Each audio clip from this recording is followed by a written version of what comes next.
अस्सलाम वालेकुम, मेरा नाम है जहांसेब हाशमी और ये है टोयोटा कैमरी हाइब्रिड जी पैकेज 2015 मॉडल। अब कैमरी क्यों एग्जिस्ट करती है? आपने कोरोला देखी होंगी, क्राउन देखी होंगी, लेकिन ये गाड़ी पाकिस्तान में कम नजर आती है और बेसिकली ये गाड़ी कोरोला से एक कैटेगरी ऊपर और क्राउन से एक कैटेगरी नीचे है। ये दोनों के दरमियान की चीज़ है।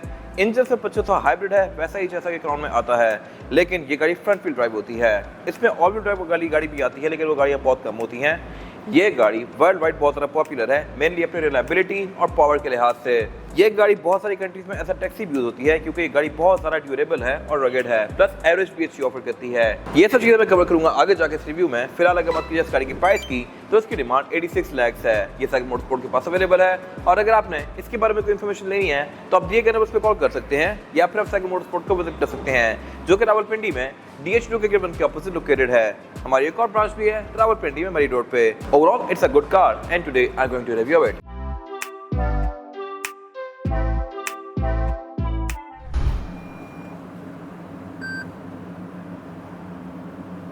Let's start with the exterior of this car. Looks के लिहाज से ये गाड़ी फेसलिफ्ट के बाद बहुत खूबसूरत कर दी गई थी। कैमरी की ये शेप 2011 से 2020 तक आई है और इसको 2014 में फेसलिफ्ट किया गया था, जो कि ये वाला लुक है, और ये काफ़ी खूबसूरत है। बैक पेज की टेल लाइट्स पूरी कर दी गई थी, जो मैं कवर करूंगा आगे जाके। फिलहाल अगर बात की फ्रंट की, तो ये अपने टाइम से अहेड डिज़ाइन किया गया था। इस तरह से कि इसके बम्पर में एक ब्लैक वाला पोर्शन आता है इतना पहले से, जो कि अब 2021 में जाके कोरोला में आया और क्राउन वगैरह में भी बाद में जाके आना शुरू हुआ था। तो ये गाड़ी इतना पहले से लेटेस्ट शेप फॉलो कर रही है। बाकी इसकी हेडलाइट्स में ये प्रोजेक्शन लैंप आता है, जो कि HID के साथ है। DRL आती है, ये भी कंपनी से आ रही है जी पैकेज में। छोटे वर्जन में इसके ये DRL नहीं आती, और बाय द वे में छोटे वर्जन भी आते हैं जो कि 2000 सीसी होते हैं। पाकिस्तान में आपको मोस्टली गाड़ियाँ ये हाइब्रिड देखने को मिलेंगी। फिर इसका जो ये टोयोटा का एम्बलम है, ये भी प्रिंटेड है लैंड क्रूजर्स की तरह, क्योंकि इसमें रडार आता है, और इसमें और भी बहुत सी चीज़ें आती हैं जो कि इसकी प्राइस को टोटली वर्थ इट बनाती हैं। और अगर बात की जाए इसकी साइड प्रोफाइल की, तो यहाँ भी सब कुछ काफ़ी सटल और स्मूथ सा है। इसमें फ्रंट पे ये एरोडायनामिक्स के डक्ट्स दिए गए हैं, जहाँ से गाड़ी हवा सक्कर के साइड से बाहर करती है, और यूजुअली आपके टोयोटा कार्स में देखने को नहीं मिलते हैं, बट इसमें दिए गए हैं। और इसके अलावा बाकी सब कुछ यहाँ पे काफ़ी फ्लोई और स्मूथ सा है। यहाँ पे हाइब्रिड की बचिंग दी गई है। By the way hybrid crown में इस जनरेशन में भी शुरू से नहीं आ रहा, ये बाद में जाकर आना शुरू हुआ था 2014 से ऑनवर्ड्स। तो इसमें यहाँ पे ये प्राउडली हाइब्रिड मेंशन किया गया है। साइड मिरर्स के रिट्रैक्टेबल हैं, एडजस्टेबल हैं, इनमें ऑटो वाला फीचर भी आता है, और यहाँ ब्लाइंड स्पॉट पॉइंटर्स भी दिए गए हैं, जो कि इस साइज की गाड़ी के लिहाज से काफ़ी डिसेंट फीचर्स हैं। ब्लाइंड स्पॉट पॉइंटर आपको प्राडो में भी टॉप ऑफ लाइन ट्रीज में देखने को मिलते हैं, जबकि इसमें आपको इस प्राइस पॉइंट पे भी मिल रहे हैं। बाकी इसके अलावा ये गाड़ी फ्रंट व्हील ड्राइव है, और साइज के लिहाज से ये गाड़ी एक D7 की सेडान है, यानी कि इसका डायरेक्ट कंपटीशन मर्सिडीज की E क्लास, BMW की 5 सीरीज या फिर होंडा सोनाटा वगैरह बनती हैं। ये कोरोला वगैरह से एक बड़ी कैटेगरी है, लेकिन ये क्राउन से नीचे आती है, तो ये उतनी ज़्यादा हैवी और बड़ी बल्कि नहीं है। बाकी इसमें एंट्री एक्सपीरियंस आना है। ग्राउंड क्लियरेंस के लिहाज से भी ये गाड़ी डिसेंट है। रिम साइज भी इसमें अच्छा खासा वैसे बताया है, जो मैं कवर करूँगा आगे जाके, बट ये स्पेसिफिक गाड़ी हार्ड टॉप है। इसके अलावा ये स्पेसिफिक गाड़ी कंडीशन के लिहाज से बिल्कुल जेन्युइन है, स्क्रैचलेस है, और काफ़ी ज़्यादा वेल केप्ट है। इंटीरियर भी इसका as good as brand new है, जबकि ये गाड़ी काफ़ी चली हुई है, और इसी वजह से इसकी प्राइस भी काफ़ी हद तक जस्टिफाइबल है। 86 लाख में आपको ग्रैंडी वगैरह मिलती हैं, या फिर यूज़ में सिविक मिलती हैं, जबकि इतनी ज़बरदस्त गाड़ी और हाइब्रिड ये सब कुछ आपको इतने पैसों में मिल रहा है, जो कि मेरे ख्याल से एक बड़ी अच्छी डील है। फिर इसमें ऑल व्हील डिस्क ब्रेक आती है, ABS आता है, ट्रैक्शन कंट्रोल आता है, ड्राइव मोड आता है, जो कि इसकी राइड को और ज़्यादा बेहतर बनाता है। और जहाँ तक बात है इस गाड़ी के रेयर एंड की, तो ये फेसलिफ्ट के बाद काफ़ी ज़्यादा रिफाइन कर दिया गया था। पहले इसके टेल लाइट जो थी यहाँ तक थी, और इसके अलावा डिग्गी में सिर्फ ये वाला पोर्शन था, ये वाली जगह ब्लैंक थी। फेसलिफ्ट के बाद ये पूरी टेल लाइट कर दी गई, और इसकी क्रोम की फिल्स एंड टू एंड कंटिन्यू कर दी गई, वैसा ही जैसा कि टोयोटा की मोस्टली गाड़ियों में होती हैं। पहले ग्रैंडी की क्रोम की फिल्स छोटी होती थी, फेसलिफ्ट के बाद उनको पूरा लंबा करके टेल लाइट के अंदर कंटिन्यू कर दिया गया। सेम गोस फॉर V8 की भी क्रोम की फिल पहले सिर्फ दरमियान में मोटी सी होती थी, फिर उसको फेसलिफ्ट के बाद पतला करके टेल लाइट के नीचे कंटिन्यू कर दिया गया। Same goes for this car, इसमें भी ये टेल लाइट्स के ऊपर तक आ रही हैं, और इसकी टेल लाइट्स हैं तो वैसे ये हेलोजन टाइप की, लेकिन ओवरऑल इसका इंप्रेशन काफ़ी अच्छा है। इस एरा की अगर आप प्रीमियम वगैरह देखें तो वो भी काफ़ी हद तक ऐसी ही थी। एग्जॉस्ट इसमें बैक पे सिंगल ही आता है। टोयोटा का एम्बलम इसमें ये थोड़ा ब्लू लाइनिंग के साथ है, और इसकी वजह यह है कि ये गाड़ी शो करवाती है कि ये हाइब्रिड कार है ब्लू लाइनिंग से। बाकी ट्रंक कैपेसिटी के लिहाज से भी ये गाड़ी अच्छी खासी स्पेशियस है, यहाँ पर आप काफ़ी सारा सामान रख सकते हैं। ड्रेयर बेंचेस भी इसके फोल्डेबल हैं, इनको फोल्ड करके मैं इसकी ट्रंक कैपेसिटी और ज़्यादा स्पेशियस बना सकता हूँ, और ये सारी चीज़ें सिविक में नहीं आती। सिविक या ग्रैंडी वगैरह से एनी डे ये गाड़ी एक बेहतर ऑप्शन है। फिर नीचे यहाँ पे इसका स्पेयर टायर और टूल किट भी दी गई है। स्पेयर टायर भी इसमें अच्छा खासा मैसेव आता है, ऑल्दो ये गाड़ी हाइब्रिड है। हाइब्रिड गाड़ी में मोस्टली स्पेयर टायर्स नहीं आते होते, और इस गाड़ी के लिहाज से ये काफ़ी अच्छी चीज़ है। बाकी ट्रंक के अंदर प्रॉपर इंस्टॉलेशंस दी गई हैं, और इसके अलावा यहाँ कुछ खास है नहीं। और अब अगर बात कीजिए इस गाड़ी के इंटीरियर की, तो ये भी इसका टोटली वर्थ इट है। कहने को ये गाड़ी 2015 मॉडल है और 10 साल पुरानी है, बट ये कहीं से भी 10 साल पुरानी लगती नहीं है, क्योंकि यहाँ पर डैशबोर्ड में स्क्रीन दी गई है, मल्टीमीडिया स्टीयरिंग है, heavy leather stitch, cruise control इसमें अडॉप्टिव है और इसके अलावा और भी सारी चीजें आज के लिहाज से भी अप टू डेट हैं। ये सब मैं कवर करूंगा आगे जाके। फिलहाल अगर बात कीजिए स्टीयरिंग व्हील की, तो इसकी प्रेजेंटेशन काफी खूबसूरत है।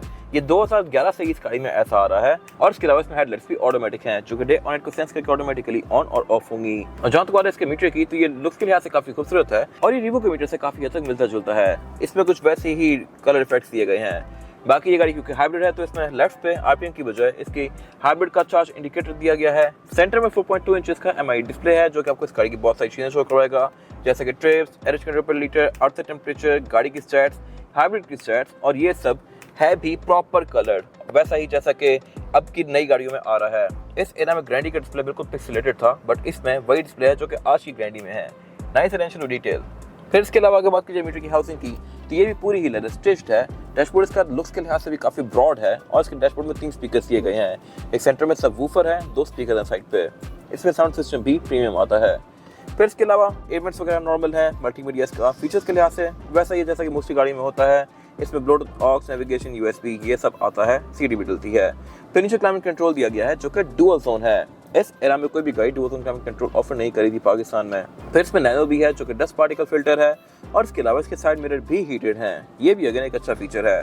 नीचे पे यहाँ पे इसका इको मोड, ईवी मोड वगैरह के बटन दिए गए हैं। सिग्नल लाइटर दिया गया है, पावर आउटलेट दिया गया है, कप होल्डर्स दिए गए हैं, और इसके अलावा इसका गैस सिलेक्टर दिया गया है। इसमें कोई मैनुअल वाला फंक्शन नहीं है। इसको आप PRND में स्विच करेंगे लाइक दिस, और फिर B है नीचे। पार्किंग ब्रेक इसमें फुट ब्रेक आती है, जिसको मैं इस तरह से एंगेज डिसएंगेज करूंगा। ये अगर मेरे ख्याल से इलेक्ट्रॉनिक होती तो बेहतर था, या हाथ वाली होती। फुट ब्रेक की फील इतनी मजे की होती नहीं है। बाकी इसके अलावा पीछे पर यहाँ पे पावर आउटलेट और कंपार्टमेंट दिया गया है। सेंटर कंसोल इसका स्पेस के लिहाज से काफी बड़ा है। यहाँ पर अच्छा खासा सामान इजीली एडजस्ट कर सकते हैं। फिर जहाँ तक बात है इसकी सीट्स की, तो ये फैब्रिक की फिनिश में है, लेकिन जहाँ तक बात है डोर पैनल्स की, आर्मरेस्ट वगैरह की, ये लेदर में है। तो बेसिकली ये लेदर और फैब्रिक का कॉम्बिनेशन है। सीट्स आपको पाकिस्तान में फैब्रिक ज़्यादा सूट करती हैं, क्योंकि यहाँ पे गर्मी बहुत ज़्यादा होती है। लेदर सीट्स काफ़ी ज़्यादा गर्म हो जाती हैं और उन पर स्वेटिंग भी ज़्यादा होती है। तो पाकिस्तान के लिहाज से ये बेस्ट है, लेकिन जहाँ पे लेदर होना चाहिए था वहाँ दिया गया है आर्मरेस्ट वगैरह पे। बाकी डोर्स के लुक्स के लिहाज से खूबसूरत हैं। विंडोज में चारों सिंगल टैप वाली हैं, और इसके अलावा साइड मिरर भी इसके ऑटो रिट्रैक्टेबल हैं। साइड पे यहाँ पे इसका ब्रांच पर मॉनिटर ऑन ऑफ करने का कंट्रोल भी दिया गया है, और इसके अलावा बाकी यहाँ पे कुछ और भी फीचर दिए गए हैं जो कि रडार के हैं। वैनिटी मिरर्स में ड्राइवर और पैसेंजर दोनों के लिए आते हैं विद अलाइट, जो कि ऑटोमेटिकली ऑन होती है।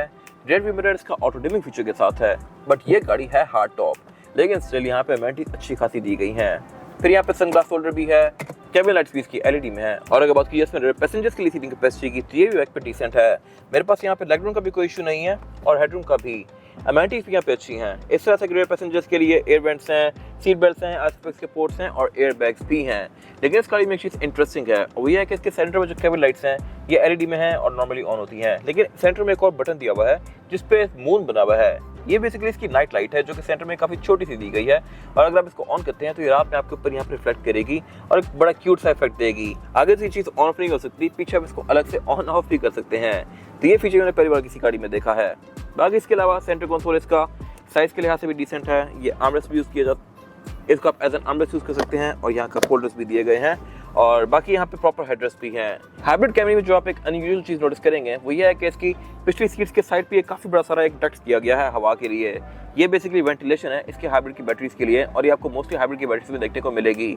इसको अगर आप कवर ना करें तो ज़्यादा बेहतर है, क्योंकि अगर ये कवर हो जाए और बैटरियाँ गर्म हो जाए तो वो खराब भी हो सकती हैं। और अब अगर बात कीजिए इस गाड़ी के इंजन की, तो इंजन इसमें बहुत सारे ऑफर होते हैं। 2000 सीसी, 2500, 3000, और इसमें फिर उससे बड़े इंजन भी आते हैं 3.5 वगैरह। वो गाड़ियाँ 286 पावर होती हैं, लेकिन ये इसका मोस्ट पॉपुलर इंजन है, जो कि 25 सीसी हाइब्रिड है।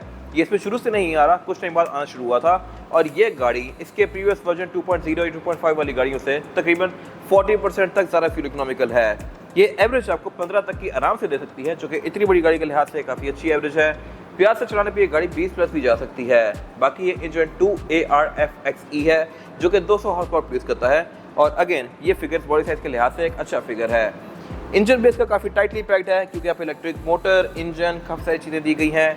बोनेट इसका हाइड्रोलिक से ओपन होता है, जो कि अगेन एक अच्छी चीज़ है। इंस्टॉलेशन भी यहाँ पे प्रॉपर दी गई हैं, और इसमें ABS, traction control, drive mode, ये सब कुछ आता है, जो कि इसकी राइड को बेहतर बनाता है। फिर ये इंजन टोयोटा की और भी काफ़ी सारी कार्स में आता है, तो इसके पार्ट सोर्स करना भी कोई खास मुश्किल नहीं होगा। और अब अगर बात कीजिए इस कार की टायर साइज की, टायर साइज जो है इसमें ये है 215, 55 और 17। अब 17 इंचेस आज के टाइम में कोई खास बड़ा रिम नहीं है, लेकिन इस टाइम पे बहुत बड़ा रिम था।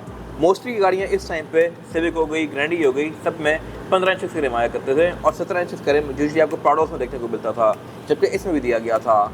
टायर स्पेसिफिक गाड़ी में ऑलमोस्ट ब्रांड न्यू है, जो कि आपको 50 से 1000 किलोमीटर और रेट प्रोवाइड करेंगे। और इसके अलावा बाकी रिम्स भी इसके लुक्स के लिहाज से खूबसूरत हैं। ये था आज का रिव्यू। अगर आपको ये रिव्यू पसंद आया है तो इस वीडियो को लाइक कीजिए, मेरे चैनल को सब्सक्राइब कीजिए, और अगर आपके पास इस गाड़ी से रिलेटेड कोई भी राय है तो उसको कमेंट सेक्शन में शेयर जरूर कीजिएगा, ताकि वो लोग जो ये गाड़ी लेने वाले हैं वो आपकी राय से फायदा उठा सकें। अपना ख्याल रखिएगा। Thank you.